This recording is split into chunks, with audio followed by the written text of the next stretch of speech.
How's it going? I just finished watching Dragon Ball GT episode 42 for the very first time, and I'm having difficulty processing it because, wow, a lot happened in this episode. This was I feel like this was 10 episodes worth of stuff happening in one episode. Well, maybe not 10 episodes, maybe 3 episodes worth of stuff crammed into one episode, maybe. Because just a ton happens, and it's very jarring. So we open the episode with Dr. Mu stuck in hell, and he meets Dr. Gero, and they decide to team up, and seeing them side by side literally just makes Dr. Mu look even more like a Dr. Gero reskin. Seriously. It's very, it makes sense that they would team up because they're very, very, very similar, but at the same time, it's odd. So then, so they team up, and then we cut to the Sun family and Bulma's family having lunch together, and I love the fact that, Chi-Chi makes all this really weird food with, centipedes and, dinosaurs and toads and stuff, and, Goku's, and, everyone, Gohan and and Videl and Pan and Goku, they're all yeah, this is just what we eat. It's great. and Bulma and Bra are just grossed out, and I love it's a great callback to OG Dragon Ball, where it was that scene in the second episode where Goku gets a centipede and a wolf, and Bulma's grossed out. It's I love that little character moment. I love that. But then Trunks arrives and he's injured. And then a portal to hell opens up in the sky, and Dr. Mu and Dr. Gero have not only been able to open up a portal from hell to Earth, and not only have they been able to build a giant crane as well, and not only have they built a second Android 18, but this Android 18 is able to sync up with Earth's Android 18, and when they combine together, their power will be even more strong, and our Android 18 on Earth has turned evil, and he attacked Trunks, and he told Trunks to to tell Goku what's going on. And so as you can see just from this description, so much has happened within just this first episode, and I'm not even done. So the armies of previous villains just begin invading the Earth. They're coming out of hell and they're invading Earth, and so the Z Fighters go and they're fighting these villains off, and Goku's just yeah, well, I'll just go into hell, I'll fight Frieza and Cell or whatever, I'll see what's going on. So he just flies into hell, and meanwhile, they're fighting these villains, they're fighting off the Red Ribbon Army and previous androids, and Goku arrives in hell, and Dr. Gero and Dr. Mu are there, and and the Android 18 they built is there, and they fly off through the portal, and the portal closes, so now Goku's trapped in hell, and Frieza and Cell are there, and so now Goku's gonna have to fight Frieza and Cell, and the Earth has no one to defend it. Well, I mean, it has the Z Fighters, but it doesn't have Goku to defend it anymore. So as you can tell from that description, from that recap, which is a lot longer than my other episode recaps, a lot of stuff happened in this episode, and I do not know where to start. So first things first, did this open up a lot of bizarre questions for anyone else? Presumably, okay, is it weird that Dr. Gero and Dr. Mu, while in hell, without any resources or anything, there's only rocks around them, there's nothing else, so they were able to build somehow, they were not only able to build a fully functioning crane, and not only able to open up a portal out of hell, but they were able to build a fully working android. like with nothing. Like how did they do this? Like what resources do they have? I'm like it all happens like so quick. Like this is like the setup premise of the episode. And I'm just like I'm sitting here wondering like how did you do this? Like can we just get a basic like surface level explanation, or maybe some scene showing your process? Or it's very like the episode's like they meet up and bam, their plan is already in motion. It's like very sudden, and it's very like I don't even know how they did it. I'm just like I don't even know like any explanation as to how they did this. Like just any explanation at all as to how they managed to like do all of this.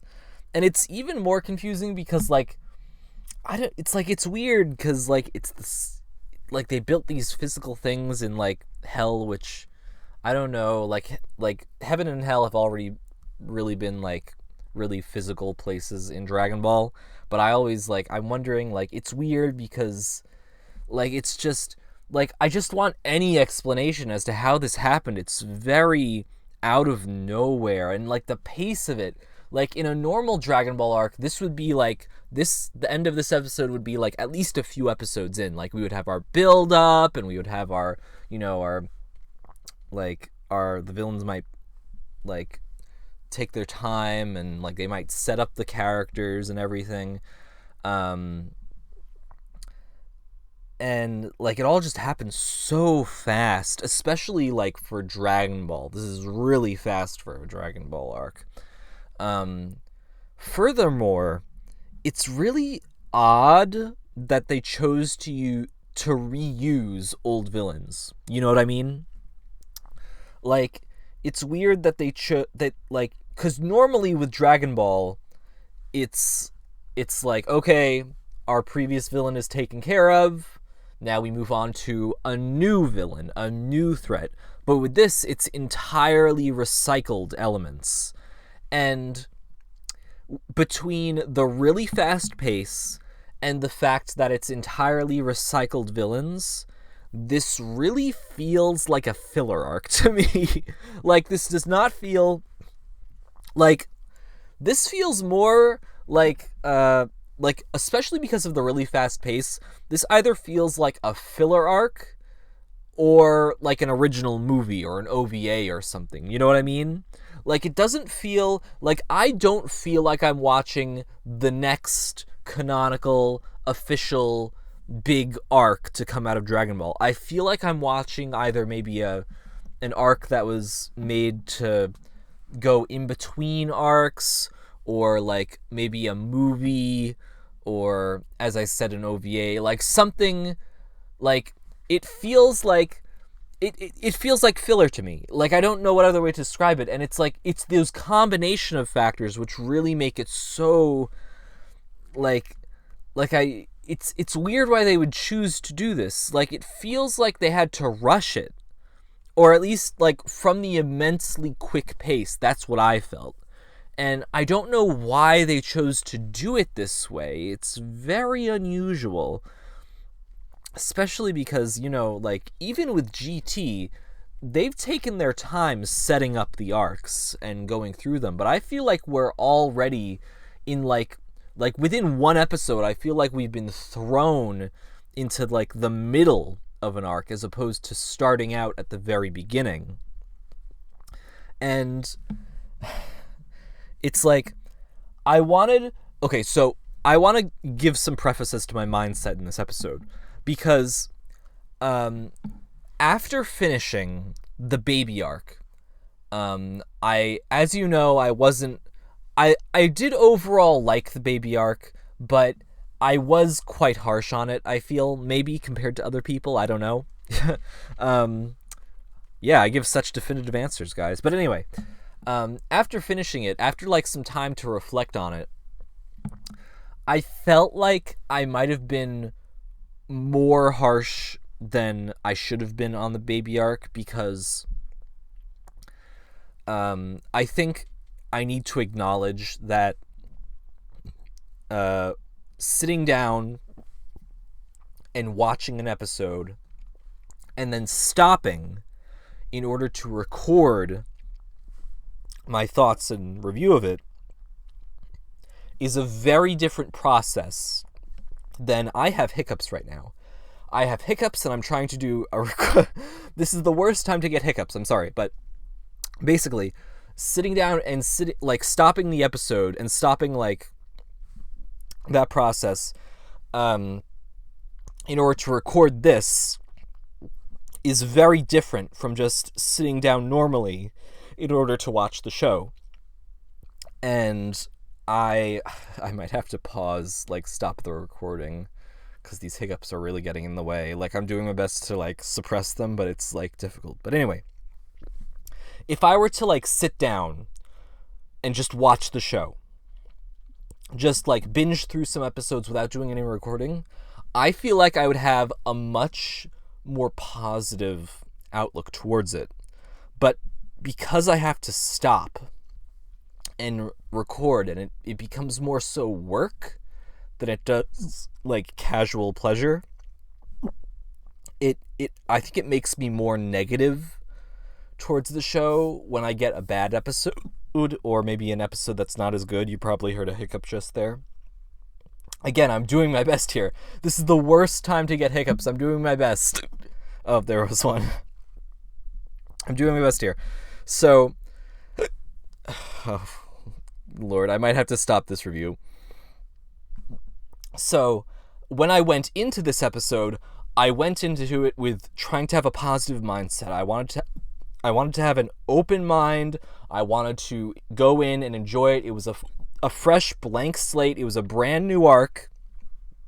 But then they just hit me with this episode, which is and it makes it really difficult to have a positive mindset with this show. So hopefully maybe the arc will improve as things go on, but this is off to a really bad start, and I'm just going to have difficulty getting invested in it in the long run. I'm stopping it here because these hiccups are really increasing in frequency. With that said, if you enjoyed this review, please feel free to check out my others. I'm going through I'm watching through all of GT. These hiccups are so annoying. I'm watching through all of GT for the very first time, and I'm doing episode by episode reviews on them. My other ones do not have hiccups in them. So please stay tuned for future uploads. Thank you for watching, and have a lovely day.